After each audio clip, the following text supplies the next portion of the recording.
नमस्कार, मी विशिता माझ्या चॅनलवर तुमचे स्वागत करते। आज मी तुमच्यासोबत छान अशा एका विषयावर बोलणार आहेत। आज आपण बघणार आहोत आईचा पदर या विषयावर निबंध।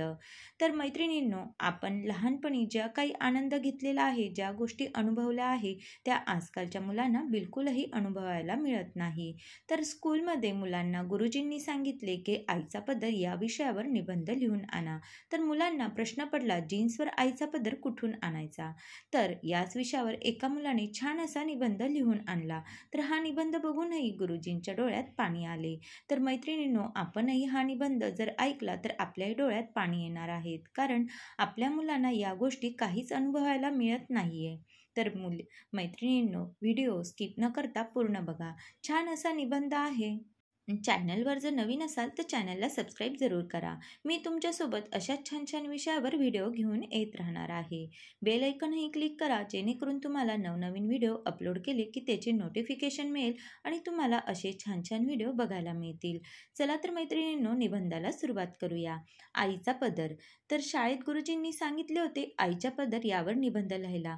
तर एका मुलाने छान असा निबंध लिहिला। आदरणीय गुरुजी, आईचा पदर ही तिच्या मातृत्वाची, तिच्या गरिमेची एक सुंदर छाया होती। आईचा पदर चुलीवरून गरम भांडी उतरवण्यासाठी उपयोगी यायचा। आईचा पदर मुलांचे घाम अश्रू पुसण्याकरता, तसेच घाण झालेले कान तोंड साफ करण्यासाठी वापरायचा। तसेच मुलं जेवून झाली की आईच्या पदराने तोंड पुसण्याकरता एक वेगळाच आनंद असायचा। कधी डोळ्यात काही गेले की आईच्या पदराचे छोटे गोळा करून त्यावर फुंकर मारून डोळ्यावर ठेवायची आणि जादूसारखं दुखणं थांबायचं। आईच्या कुशीत झोपणाऱ्या मुलांसाठी तिची कुशी गादीसारखी आणि आईचा पदर चादरीसारखा असायचा। कोणी अनोळखी पाहुणा घरी आला तर मुलं आईच्या पदरामागे लपायची। मुलांना जेव्हा लाज वाटायची तेव्हा ते आपले चेहरे आईच्या पदरामागे झाकायचे।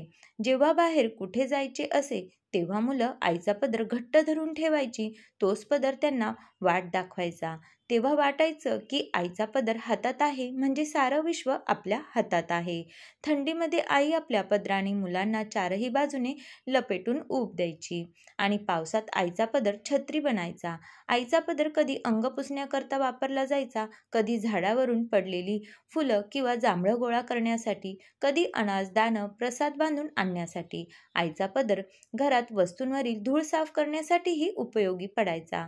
कधी काही हरवलं की आई पदराला गाठ मारायची आणि म्हणायची सापडेल, आणि खरंच ती वस्तू सापडायची। आईचा पदर म्हणजे एक चालतं फिरतं बँक लॉकर। कधी कधी मुलांच्या नशिबाने त्या बँकेतून एखादी चॉकलेटही मिळायची। आईचा पदर काही जादूच होती, अशी जादू जी आजची पिढी कधीच समजू शकणार नाही। आता जीन्स घालणाऱ्या मॉम पदर कुठून आणतील? साडी घालणाऱ्या त्या आईच्या पदराला समर्पित। तर मैत्रिणींनो, तुम्हाला हा निबंध कसा वाटला कमेंट्स करून नक्की सांगा। आणि असे छान छान विषयावर व्हिडिओ बघण्याकरता विशिता मेजवानीला सबस्क्राईब जरूर करा।